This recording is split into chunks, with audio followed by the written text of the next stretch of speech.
경쟁률이 몇십 몇백 대 1, 심한 곳은 1000대 1까지 올라가기도 하죠. NCS 시험 자체가 공부를 해도 성적이 잘 오르지 않는 시험이다, 이렇게 말하는 분들이 많습니다. 안녕하세요, 공기업 다니는 깨맨입니다. 여러분, 공기업 입사에서 가장 큰 관문은 뭘까요? 서류? 자소서? 면접?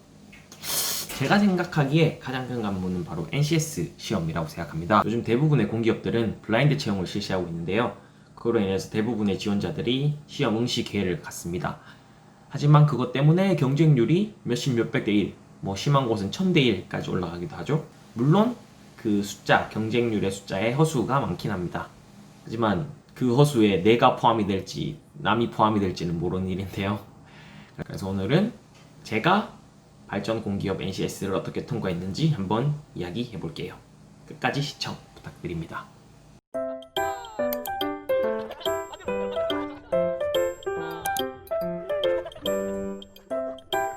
제가 예전 영상에서 저는 대기업과 공기업을 함께 준비했고, 그로 인해서 NCS와 대기업 인적성을 같이 병행을 해서 공부를 해야 되는 그런 상황이었습니다. 저는 두 시험이 조금 다르긴 하지만 독해력과 빠른 문제풀이 능력을 요구한다는 것은 같다고 봤고요. 그래서 그것에 포인트를 두고 같이 준비를 했습니다.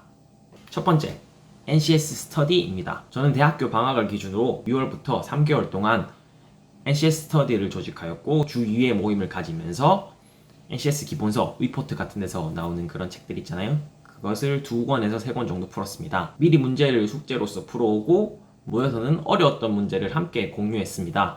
나는 이 문제를 이런 식으로 풀었는데 좀 어려웠다, 혹은 나는 이 문제가 좀 되게 나만의 방법으로 이렇게 풀어봤는데 잘 맞던 것 같다 하는 식으로 문제풀이 방법, 그리고 문제 접근 방법을 함께 공유를 했었는데요. 혼자 독학했을 때와 비교해보면 남들은 이렇게도 푸는구나, 이렇게도 생각해볼 수 있구나 하는 식의 꿀팁들을 많이 알 수가 있었어요. 어떻게 보면은 그 야매라고 할 수도 있는데, 저는 그런 야매들이 모여서, 그러니까 꿀팁들이 모여서 본인의 문제풀이 시간을 단축하고, 그 단축한 시간들이 한두 문제를 더 풀게 해서 합격으로 이르게 한다고 생각하거든요. 이런 식으로 기본서서 풀이 스터디를 운영했고, 추후에는 발전공기업용 NCS 책, 그리고 봉투 모의고사 등도 함께 풀면서 스터디를 마무리했었습니다. 혼자 공부하면 문제는 좀 더 많이 풀 수 있을지 몰라도 답지에 나오는 방법이 아닌 다양한 풀이 방법 혹은 스킬들을 배울 수 있다는 점에서 저는 스터디를 강추드립니다. 두 번째, NCS 강의입니다. 스터디할 여건이 안 되거나 혼자서 공부할 엄두가 안 나는 분, 혹은 혼자서 공부를 하다가 너무 어려운 부분이 있다, 이 부분은 내가 도저히 못하겠다 하는 그런 부분들이 있을 거예요. 그럴 때는 NCS 인강 혹은 대학교나 지자체, 국가 등에서 지원해주는 NCS 특강을 한번 들어보세요. 저는 인강은 수강하지 않았었고요. 대신 대학교에서 그 취업 특강이라고 해야 되나? 오프라인으로 진행되는 한 2, 3일 정도의 2, 3시간짜리 강의가 있었는데, 전체적으로 다 듣진 않았고요. 제가 부족한 부분만 제가 선택적으로 수강을 했었습니다. 그때 제가 어렵다고 생각했던 게 참거짓, 오류, 논법 판단하는 그런 문제랑 수리, 도형, 이런 부분이 조금 어려웠었는데, 아마 많은 다른 분들도 이 부분을 좀 어려워하실 거라고 생각해요. 그렇게 그 부분에 해당하는 강의를 수강을 했었고, 그러나 그렇다고 그 강의에서 하라는 대로 전부 다 하진 않았어요. 누구나 본인만의 문제풀이 접근 방법이 있고 스타일이 있잖아요. 그래서 강의를 듣다가도 저렇게 푸는 것보다는 그래도 내 방식이 더 나은 것 같다 하는 것들은 계속 유지를 하되, 듣다 보면 정말 저거 진짜 꿀팁이네 하는 그런 몇 가지 포인트들이 있어요. 그런 스킬들이나 방법을 쏙쏙 잘 빼먹으시면 됩니다. 그런 꿀팁이나 스킬 한두 가지만 건져도 정말 성공적인 강의라고 생각하고 본인의 문제풀이에 정말 큰 도움이 될 겁니다. 왜냐하면 그 부분이 본인이 가장 어려워했던 부분이잖아요. 그러니까 오프라인 특강을 수강하든 혹은 인강을 듣던 전체적으로 수강은 하지 마시고, 본인에게 부족한 부분이 뭔지 그걸 알려면 일단 본인이 한번 독학은 해보셔야겠죠? 그리고 나서 그 부분을 수강하시는 것을 추천드립니다. 세 번째, 결국은 독학. 흔히들 NCS 시험 자체가 공부를 해도 성적이 잘 오르지 않는 시험이다, 이렇게 말하는 분들이 많습니다. 저는 이 말에 100% 동의를 하진 않지만, 왜 이런 말이 나왔는지 어느 정도 공감이 가는 부분이 있긴 합니다.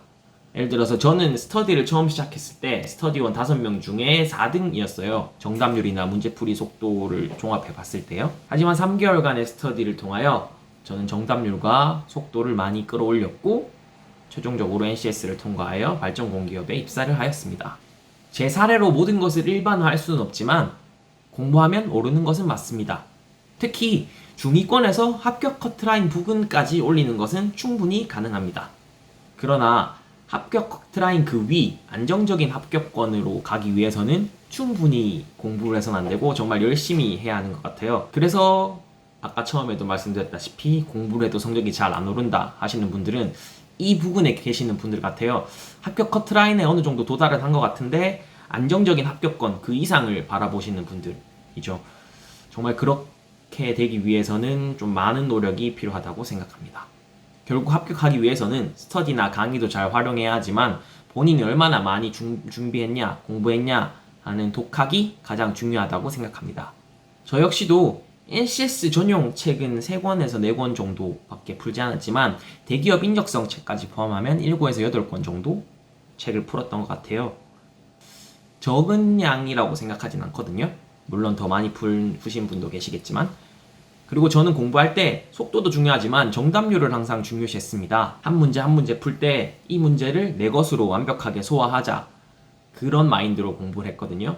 물론 속도도 중요하지만 저는 정답률이 중요하다고 생각하는 이유가 NCS 시험은 문제를 풀다 보면은 앞 문제를 검토할 시간이 없어요. 저만 시간이 부족했는지 모르겠는데 그렇기 때문에 그 문제를 완벽하게 맞추고 넘어가야 앞 문제에 대해서 고민할 시간, 그러니까 그렇게 낭비할 시간도 없애고 더 뒷문제에 빨리 집중하면서 문제 푸는 속도를 줄일 수 있다고 생각하거든요.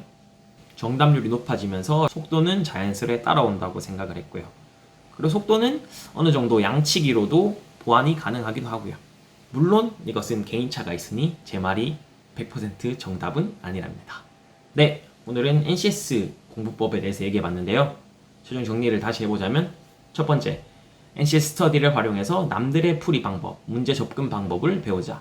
두 번째, 내가 부족한 부분은 인강이나 오프라인 특강을 활용해서 꿀팁을 빼내자. 세 번째, 가장 중요한 것은 독학. 속도도 중요하지만 정답률도 중요하다. 뿅.